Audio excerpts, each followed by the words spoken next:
Hi friends, welcome back to the Classy Mommy. I wanted to talk to you today about secondhand or thrift store shopping. It's really kind of a hot topic now of like recycling and using eco-friendly ways to fill our closets full for every new season. But honestly, I've been doing it for so many years, and I wanted to start off with kind of my story of how I got involved in thrift store shopping or secondhand shopping.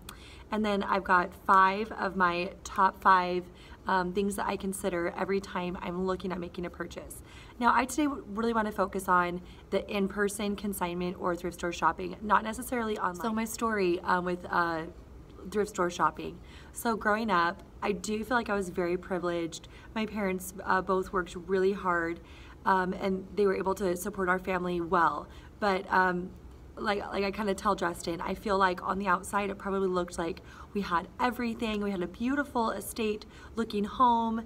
My parents, like I said, had very good jobs, were very, very successful in their careers. And it kind of looked like we had all the things. We had the cars, we did the family vacations, but what a lot of people didn't know was how frugal we were and how hard we worked for every dollar.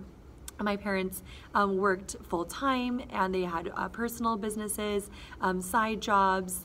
Even as kids growing up, I had side jobs always, and it was what I did for work when I was younger was I taught piano lessons. My mom had a very successful music conservatory, and I was able to teach privately some of her students that she had in group lessons, and that's kind of how I started. And I started really young, and it was just a fantastic way to dip my toe into teaching. I loved playing piano. I was very good at it, and I kind of got to try out teaching. So the older and older I got, I was able to pay for the first 2 years of college just from teaching piano lessons, and it worked really well. The schedule was very flexible. I taught all through college, and it was wonderful.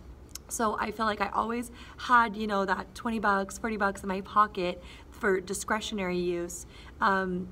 But I really was expected to pay for a lot of my personal expenses that was discretionary. So if there was an extra activity I wanted to do, I would cover that. Or if I wanted to go skiing with friends, I would cover those kind of things. Or if there was an extra thing I needed to buy, then I would, be expected to kind of budget out some of my money. Of course, everything that I needed was always provided for me, but I do really value that my parents had me learn that work ethic. I knew what a dollar actually meant because I was earning that dollar, and I knew what it cost me to earn that dollar. So I feel like they really set me up well with a really healthy relationship with money and with budgeting and with learning what a dollar actually costs and what it feels like to spend that and have a return for that. And it feels really good, to earn and then to purchase something and maybe save up for it. So all that said, back to school every year, going back to school and shopping for back to school clothes, my parents set aside a budget for us every year. And each one of us, me and my 3 younger siblings, we got this budget. And like I said, we always had all of our needs taken care of. And that's wonderful. And so with this budget, my mom would sit down with us, especially as we were getting older, and say, okay, here's your budget for what you can spend for going back to school. It looks like you need, all these, whatever the items were that we needed. And she would always offer, to ask, where would you like to go? And typically, as we were looking at our budget and what we needed, we could go to some of the top high-end department stores in the Seattle area, and I could get all the designer stuff that all the kids were wearing, but maybe I'd get 1 pair of jeans and 1 sweater, that kind of thing, and 1 pair of shoes. And that's fine. And, like I said, I always had everything I needed.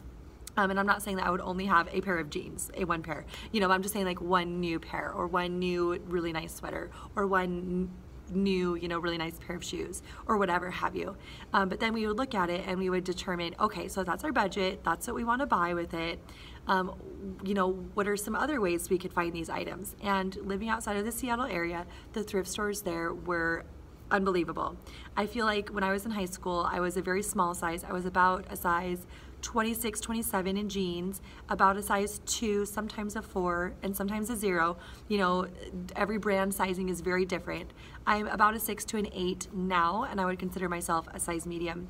But at the time, I was a very small size, so I felt like I actually had better luck than other people I knew at the thrift stores, because it just felt like a lot of those sizes, those really small sizes, would end up in the thrift store. So I had extreme luck, but not just in pants and dresses, in skirts, in blouses, and everything I was looking for I could find. It was incredible. And if it wasn't at one thrift store, I'd go to the next. So I found so many really high quality silk blouses, blazers, like pencil skirts, suits, really high quality, very in designer, current of the moment jeans. And at the time it was like Abercrombie and Gap, if you remember back into early 2000s.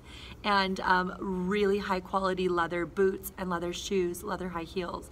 And I'm talking about like very classic staples, but these were very current, on trend pieces as well. And even handbags and purses. Now back in the early 2000s, it wasn't as much of a thing to have the handbag of the season, but I'm just talking about, you know, totes, nice leather, high quality totes that are classic and timeless. So I found so much at the thrift store. When I was in high school, on 2 different occasions, I was voted by my peers best dressed. And well, professionally as well, when I was teaching in a middle school, all the students voted the teachers different things, and I was voted best dressed.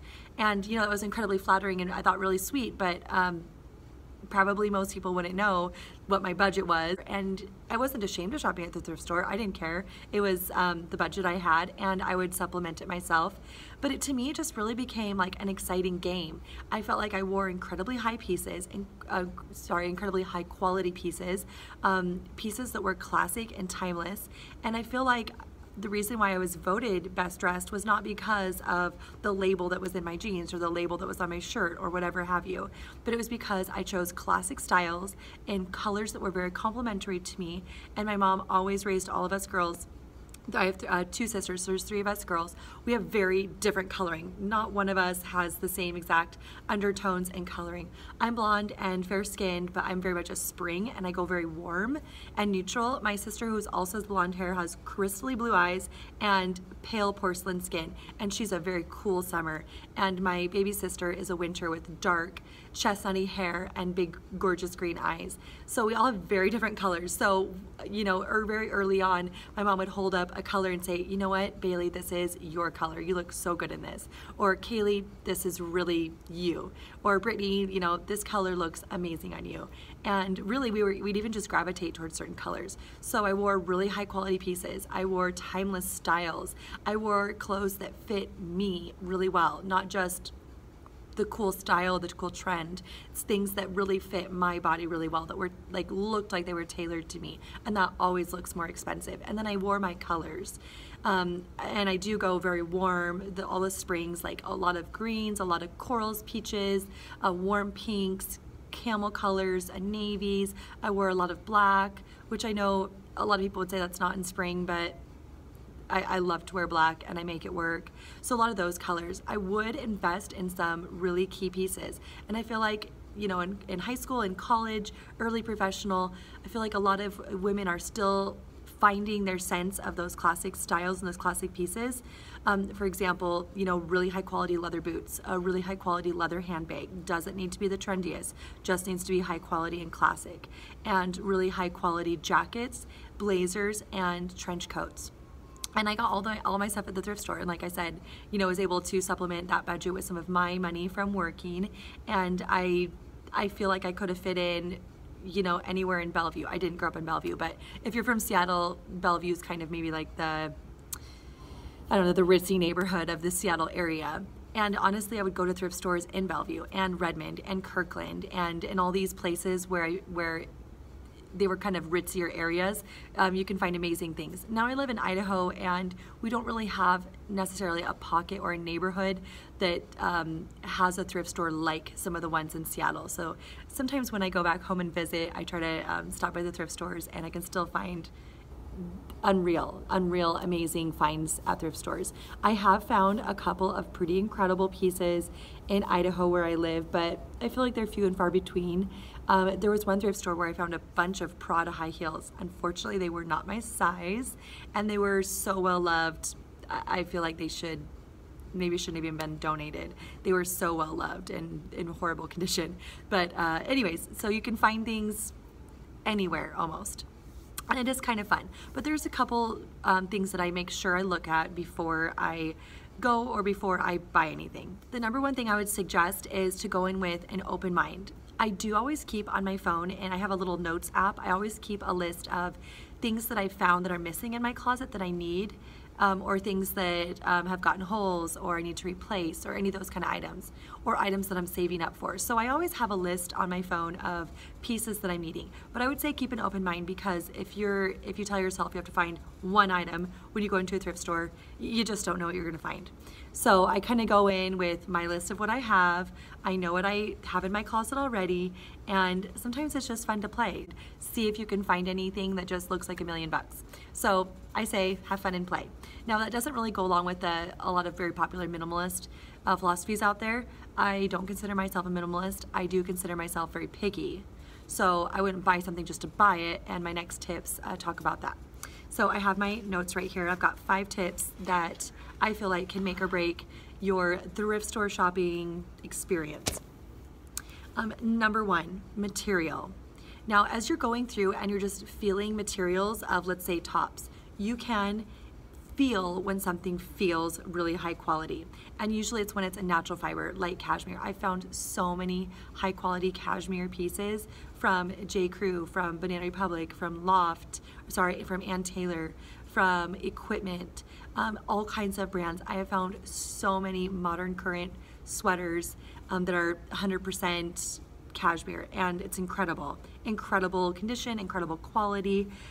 Feel for those natural fibers, so cashmere, silk, linens, cottons, anything that is a natural occurring fiber is probably was much more expensive, much higher quality, and usually lasts much longer. And if there is any shrinking that will happen with that piece, it's probably already been done. Number 2, absolutely no stains.